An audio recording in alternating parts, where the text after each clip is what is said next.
সুপ্রভাত বন্ধুরা, সকলে আশা করি ভালো আছো। তোমাদের সামনে আরও একটি ভিডিও নিয়ে হাজির হলাম। আজকে অনেক দিন পরে সকালের রান্নাটা সেরে নিয়েছি। সকালে রান্না করেছি মাছের ঝোল, মাছ, বেগুন, আলু, টমেটো দিয়ে রান্না করেছি। দুপুরের জন্য আজকে রান্না করব মুরগির মাংস, খিচুড়ি, আলু ভাজি আর পায়েস। এখন বিছানাটা গুছিয়ে নেব।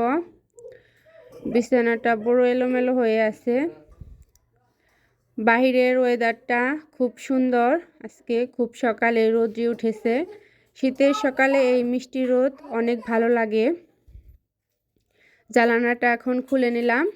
বাহিরে দেখেন কি সুন্দর রোদ উঠেছে।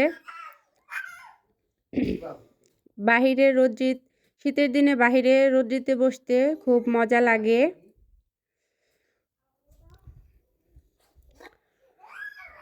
বাইরের ওয়েদারটা খুব মিষ্টি আজকে। এখন বিছানাটা পুরো গুছিয়ে নেব। আজকে অনেক দিন পর হাজির হয়েছি তোমাদের সামনে। আর এই জানালাগুলো রং করে নিয়েছি। এই ফুলগুলো আমি আর্টিস্ট করেছি, ও পাশেরটাও এ পাশেরটাও। বিছানাটা গুছিয়ে নিলাম। বিছানার উপর কিছু বাচ্চার কাপড় চোপড় রাখা আছে, সেগুলো ভাঁজ করে নেব। ভাঁজ করা শেষ। এখন পুরো ঘরটায় ঝাড়ু দিয়ে নেব। এই বিছানাটাও মোটামুটি গুছানো রয়েছে। চালের গুঁড়াগুলো কালকে মেশিনে ভাঙিয়ে এনেছে, এগুলো দিয়ে নকশি পিঠা বানাবো। আমার একটি পেজ আছে, সেই পেজে দেব। আর এখন মুরগি আনলো আর কিছু গাজর এনেছে। এখন ঘরটা ঝাড়ু দিয়ে নেব। সকালের খাবারটা এখন খেয়ে নেব, তারপর বাকি অন্য সব কাজগুলো করব।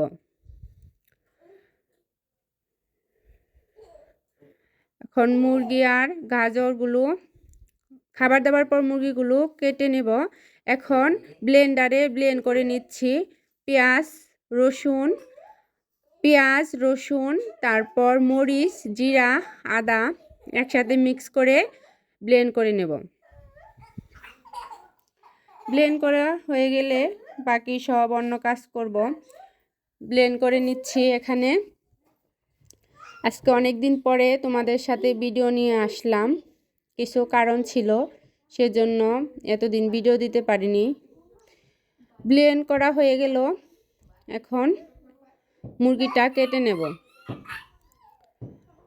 কাটাকুটি সব কিছু পরিষ্কার করে, মুরগিটা ধুয়ে কাটাকাটি করে পরিষ্কার করে সমস্ত কিছু গুছিয়ে নিয়েছি। এখন রান্না করে নেব। এখন ভেজে নেব আলু ভাজার জন্য তেল দিয়ে নিচ্ছি। পেঁয়াজ কুচি, মরিচ কুচি, পরিমাণ মতো লবণ দিয়ে নেব। এখন একটু নাড়াচাড়া করে আলুগুলো আগে থেকে কেটে রেখেছি, সেগুলো এখন দিয়ে দেব। দিয়ে নিয়েছি আলুগুলো। এখন পরিমাণ মতো হলুদ গুঁড়ো দিয়ে দেব। সামান্য পরিমাণ একটু ধনিয়া সজের গুঁড়ো দিয়ে ঢেকে রেখে দেব। আলু ভাজিটা হয়ে গেল। না সরি, ভয়েসটা পরে দিচ্ছি তো এর কারণে একটু ভুল হচ্ছে। আলু ভেজে নেই। এখন মাংসটা আগে মাখিয়ে রেখে দেব 5 মিনিটের জন্য। সেজন্য এখানে মাংস আগে থেকে ধুয়ে রেখেছি। তারপর এখানে সমস্ত বাটা মশলাগুলো দিয়ে নিচ্ছি। মরিচের গুঁড়া দিয়ে নিচ্ছি, লবণ, হলুদের গুঁড়া দিয়ে নিচ্ছি এখন। আর পরিমাণ মতো ধনিয়া সজের গুঁড়া দিয়ে নিচ্ছি। এখন পরিমাণ মতো তেল দিয়ে হাতের সাহায্যে মাখিয়ে নেব। ভালোভাবে মাখিয়ে 5 মিনিটের মতো রেখে দেব। এখন পরিমাণ মতো তেল মাখানো শেষ। এখন চুলাতে বসিয়ে দিয়েছি। এখন ভালোভাবে কষিয়ে তারপর পরিমাণ মতো এখানে কিছুটা আলু কেটে দেব। আলুটা দিলে মাংসের স্বাদটা একটু মনে হয় বাড়ে, যেহেতু নতুন আলু, শীতকালীন আলুগুলো খেতে খুব মজার হয়। এখন আলুগুলো দিয়ে নেব। আলুগুলো দিয়ে ভালোভাবে নাড়াচাড়া করে কিছুক্ষণের জন্য ঢেকে রেখে দেব। ভালোভাবে আরেকটু কষাতে দেব। এখন মাংসগুলো কষানো শেষ, রান্নাও শেষ। এখন খিচুড়ির জন্য এখানে আগে থেকে তেল দিয়ে রেখেছি। এখন দিয়ে দিলাম তেজপাতা, তারপরে সাদা এলাচ, পেঁয়াজ কুচি, মরিচ কুচি দিয়ে দিলাম। এখন কিছুক্ষণ নাড়াচাড়া করে আর আগে থেকে বাটা মশলা ব্লেন্ড করে রেখেছিলাম সেগুলো দিয়ে দিলাম। এখন কিছুটা ভাজা ভাজা করে একটু তারপর চালগুলো দিয়ে দেব। চালগুলো একটু ভাজা ভাজা হয়ে আসলে তারপর পরিমাণ মতো পানি দিয়ে দিতে হবে। এখন কিছুক্ষণ ভেজে নেব, একদম লাল লাল করে ভেজে নেব। লাল লাল করে ভেজে নিলে কি হয়, ভালোভাবে তুলতুলে হয় একদম খিচুড়িটা। এখন পানি দিয়ে নিচ্ছি। এখন সবাইকে রান্না বান্না শেষ করে সবাইকে খেতে দিয়েছি। আজকের আইটেমে ছিল পায়েস, তারপর খিচুড়ি, সালাদ, তারপরে মুরগির মাংস, আর ছিল আলু ভাজি। আত্মীয় স্বজন তেমন না, আমাদের বাড়ির লোকই, আর পোয়া পিঠা ছিল। সমস্ত বাসন কুসন ধুয়ে আনলাম খাবার দাবারের পর। এখন ঘরটা পুরো আর বাচ্চাটা এখানে ঘুমাচ্ছে। এখন পুরো ঘরটাই গুছিয়ে নেব।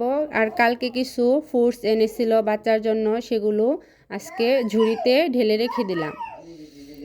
আর এখানে রয়েছে পরিমাণ মতো চিনি, কারণ চিনি দিয়ে ওই যে পায়েস রান্না করা হয়েছে, টেবিলের উপরে রাখা আছে। টেবিলটা পুরো এলোমেলো হয়ে আছে, টেবিলটা গুছাতে হবে। আর সেগুলো সকালে দেখালাম চালের গুঁড়া, এগুলো দিয়ে এখন নকশি পিঠা বানাবো। আমার একটি পেজ আছে, ফেসবুক পেজ, নকশি পিঠা গ্রাম্য নকশি পিঠার রাজ্য পেজটির নাম। এখানে কিছু জলপাই এনেছি, এগুলো দিয়ে আচার বানানো হবে কালকে। আর নকশি পিঠাটা বানিয়ে নেব। অনেক দিন ধরে ভিডিও দিতে পারিনি তোমাদের মাঝে, কিছু কারণ আছে। কারণটি হচ্ছে আমার ছোট ভাইয়ের পরীক্ষা ছিল ক্লাস 8-এ। আমি ভিডিওর এডিটিং কিছু পারি না, আমার ভাই করে দেয়, সেজন্য ভিডিও দিতে পারিনি। সবাইকে ধন্যবাদ, আমার চ্যানেলটি সাবস্ক্রাইব করবেন।